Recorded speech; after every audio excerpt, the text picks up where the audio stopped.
Köppen भिक्खवे दुःखं अरिय सत्यं जातिपि दुःखा जरापि दुःखा व्याधिपि दुःखो मरणंपि दुःखं अप्येहि संपयोगो दुःखो येहि विपयोगो दुःखो यम्पि संनवतितंपि दुःखं संकितेन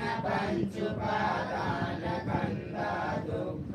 इदं कोपन भिक्खवे दुःखसमुदयं अरिय सत्यं यायं तनः